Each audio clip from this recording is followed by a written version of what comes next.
Cayetano in Action and Boy Abunda, nandito na po tayo sa Case to Face. Narito po ang nagrereklamo si Mami Joy. At narito po ang kanyang nirereklamo, ang kanyang mga anak na si Emil at Nerissa. Emil, Nerissa, Mami Joy, Ate Pia, Kuya Alan. Ang mga edad nyo, nasa 30s na kayo? Ako po, 40. 30 po. Umalis ho kayo sa bahay, ano? Anong edad nyo nun? Ako po, almost 4 years na po. Ilang taon na Asawa kayo na nun? sila. 36 po ako nung umalis. Akala ko bata. Nitong nangyaring umalis siya, nasa 30s na kayo. Ikaw naman 20s. Apo. Nanay Joy, nung kasama pa ang inyong asawa na tatay nila, kayo ho ba'y binubugbog, sinisigawan, or all of the above? Hindi ho. Totally hindi na rin po siya ganong nauwi. Meron siyang kinakasama o kalaguyo o ano ba? Talagang kinakasama na po niya yung babae niyang yun. Sa ibang lugar pa? Sa Cavite po kasi gwardiya po siya doon. Okay. So kayo-kayo na lang? Kasi si Nerissa po may asawa na yan noon. Nakabukod na po yan sa akin. Tuwali po, si Emmy lang nasa bahay pa noon. Okay. Nung ako'y nainis na rin sa aman nila, nagbitaw akong salitang, may tao lang din na umano sa akin, iiwanan talaga kita dahil kung ano yung mga pinaggagawa mo. Ngayon po, talagang tinupad ko naman po yung ginawa ko na yun. Nga, alam mo, Okay. ibang anak ko naman po, hindi naman po sasabihin totally pinabayaan ko sila na iniwan ng lubos. Ang lagi kong pinapaliwanag pagka may problema, ano ang obligasyon, ano ang karapatan. Ang obligasyon ng isang magulang ay magpalaki ng mga anak. Siguro naman, napalaki niya kayo, ano? Siguro naman, ginampanan niyo yung basic Ginampanan na katungkulan ko po niya yan. na mapag-aral sila, mapakain sila, may bubong naman ng bahay ninyo. Kasi kaya nga, 30s ka na pala at 20s nung nangyari yon. Nung siya ba'y umalis, biglang natigil ba yung pag-aaral nyo? Parang hindi naman, dahil may edad na rin kayo, ano? Opo. Ang batas natin, syempre, habang may minor ka na edad, ikaw ang responsible dyan. Opo. So, itong sama ng loob nyo sa kanya, dala ng kanyang pagsama sa ibang lalaki. Opo, tama Opo. po. Okay. At ikaw naman, yan nga din ang gusto mong ma-reunite sa kanila dahil mahal niyo yung mga anak nyo. Opo, mahal ko po kahit naman po sabing sumama ako sa ganon. At siyempre po, bilang ina, ayaw ko magpabigat sa kanila ng mga anak ko na may kanya-kanya na rin silang pamilya. Yung Cesar nga po, yung kinakasama ko ngayon, malit man pong bahay yung binili niya para sa akin right at saka malit na bahay sa Montalban, kahit paano naman po nakakapunta sila sa akin doon. Yung naging relasyon niya sa tatay nyo na di naman yata nyo tinatanggi, na may kinasama ng iba, naghanap na rin siya ng sarili niyang katahimikan.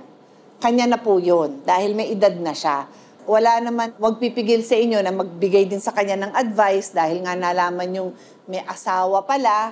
Siguro naman tanggap niyo yung advice nila dahil sinabi mo naman kay Kuya Boy na late mo na lang din nalaman. Ba't hindi nyo buuin ulit yung relasyon nyo nang wala siya doon? Oo. Nasabi nyo na sa nanay nyo nanay, Ayaw na. labag yan sa paniniwala namin. Ayaw nyo na ang kinakasama niya may asawa, di ba? At nababastusan kayo sa kanya. O sige, di ba kayo pwedeng magsama at magkain at alalahanin nyo yung masasayang araw nyo nung bata kayo? Pag-usapan nyo yung mga apo mo sa kanila, hindi ba pwede yon? Ang nangyayari po kasi, Ate Pia, tuwing pupunta po kami dun sa kanila, nakamonitor po lagi yung kinakasama niya ngayon. Kung hindi po may tatawag sa kanya, binabalita po nung kapitbahay niya na pumupunta po kami dun sa kanila. Kaya sila naman din po nag-aaway. Yun po ang ano sa amin. magagawa nyo dun?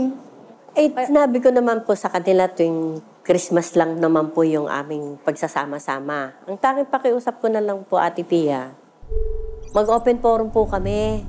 Kung ano sama nilang loob, masasabi ko rin. Ay hindi, pupunta sila sa akin. Andiyan na agad ang bote ng alak. Kapag nagkapikunan, nagigerahan, nag-aaway, nagsusuntukan, ay sila po magkakapatid.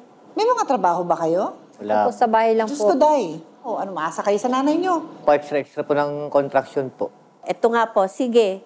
Sabihin na natin, kaya ko na mahiwalay yan eh. Andyan ho talaga masama ang loob ko sa kanila. Pag may sakit ako, nitingin lang po, ni silip. Asa po sila, Tipia? Wala. Yun po talaga naging hinanakit ako sa kanila. Maramdaman mo Pero lang na kapag kinamusta ka. okay naman po akong kumita, ma. Wala akong ganito, ma. Wala akong yan. Bilang isang ina, hindi ko naman po, hindi ko po matitiis na hindi naman sila tulungan. At saka wala siyang pinunta dito, kundi para humingi ng tulong na magkaisa kayo. Wala naman siya hinihingi sa inyo. Hihingi ba siya ng pera sa inyo? Papagawa ba siya ng bahay sa inyo? Papagamot ba siya sa inyo? Parang hindi naman. Hindi naman po, Ate Pia. Ang ano lang din naman po namin sa kanya kasi.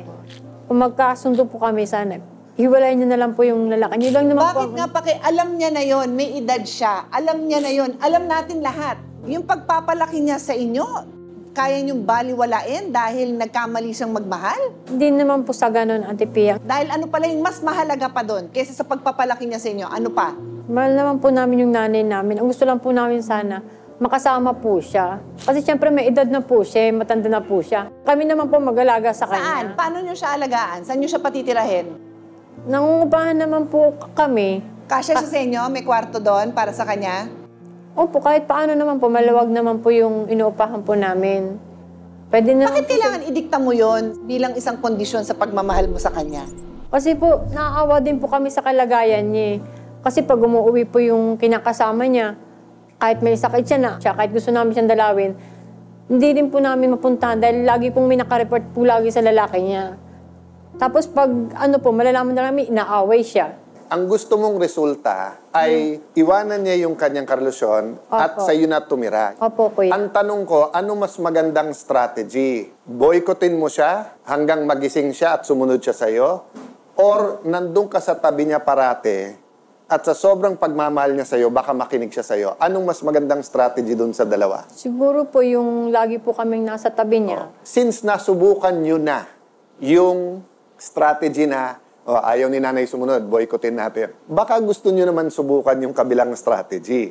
Willing kayo i-try yun? Willing naman po, kuya. Hindi namin alam kung anong solusyon, pero sana nga, hindi kayo magkaroon ng pagkakataon na magkaka-regrets kayo. Ate Joy, narinig mo, willing sila. Willing ka ba mag-adjust ng konti? Sa edad na 59, hindi po natin hawak. Lalo na talagang dinadasal ko pa rin po na bigyan pa ako ng lakas ng loob upang makita pa po sila at makasama. Lalo na kung kailangan nila pa ako, nandito ako.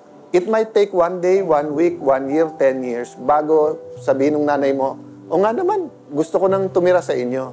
Pero you have to have the patience. Yung mga yan, may sorry ba? O ganon. Hindi marunong mag-sorry. Pero may naisip ka ba na isang bagay lang na pwede mong isorry sa nanay mo? Sorry, ma. Sorry, kasi alam ko naman na pabayaan din kita dahil akong panganay sa amin. Sorry kung malaki rin pagkukulang ko sa'yo sa ilang taon na hindi natin pagpapansinan. Kahit pa, na-miss ka rin naman namin eh. Kasi nanay ka namin. Sana lang makapag-isip ka pa. Kasi may edad ka na rin, gusto ka rin namin makasama. Emil, may isa lang bang naisip ka na pwede mo rin isorry sa nanay mo? Sorry ma, sa lahat ng bagay na nasabi ko sa inyo, pamabasis ko po sa inyo. Ako, Joy, dahil ikaw nanay, hindi ko hingin mag-sorry ka sa kanila. Pero hingin ko na marinig nila na nakikita sa mata mo na sabihin mong mahal mo sila. Oo, wala lamang pong nanay na hindi nagmahal sa mga anak eh. So, narinig mo naman saan sila sorry, Ate Joy. Baka naman pwede nilang marinig na nakatingin sila sa'yo na mahal mo sila. Oo naman, mahal ko po sila. Mahal kita, Emil. Hindi mo nakikita. Kasi ang nakikita mo yung mali ko bilang ina. Pero bilang anak, hindi mo nakikita yung mali mo.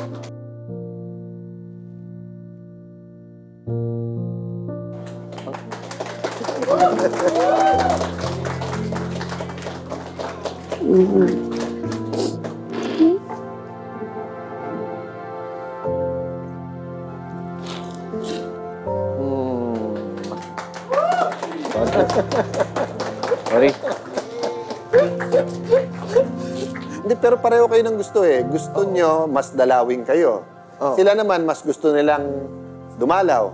Pero hindi sila dumadalaw dahil feeling nila nababastos. Ikaw naman, ayaw mo dumalaw dahil feeling mo, yung kinakasama mo, ganon, di Yun ba? nga po, doon nga po ako nag-adjust. Dinadahan. Yun ho, hindi ko na kailangan sabihin sa kanila eh. Dahil ang sinabi ko naman diretsa doon sa kasama ko, hindi tayo forever. Kasi may sarili kang pamilya. Kung ako papipiliin mo, masasaktan ka. Kaya alam mo na sa sarili mo, sa edad mo na yan, kung ano ang isasagot ko. Binibigyan ng solusyon ngayon ay yung relasyon ninyong mag-iina. Ito yung mga panahon na kailangan mas malaki, mas malakas ang pagmamahal kesa sa doon sa mga kahinaan. Nanay, obvious naman, mahal na mahal mo ang iyong mga anak. At doon tayo magtatapos. Maraming salamat po. Isang ina naman ang pupunta dito sa Kayetan in Action para humingi po ng payong kapatid tungkol sa kanyang anak na naaksidente ba, nasagasaan ba, malalaman ho natin. Sa pagbabalik ng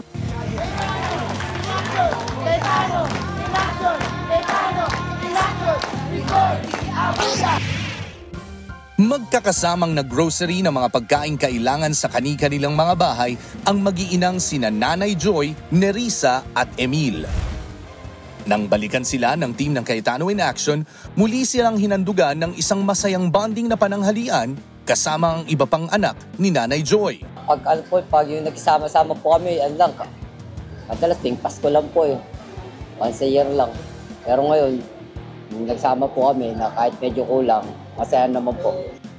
Nagdadalawang isip ang mga anak ni Nanay Joy sa TESDA scholarship na ibinibigay ni na Kuya Alan at Ate Pia. Tanging si JR na wala pang anak ang porsigidong makatapos ng kurso sa TESDA. Ako, mag-aaral lang, kamotive ko. Tuwa nga po ako nun, masaya na paano maano na yung gusto ko. Kaya Alan at Pia, nagpapasalamat po ako na binigyan niyo po ako ng opportunity na makapag-aral po ulit. At malaki pong tulong sa akin yun.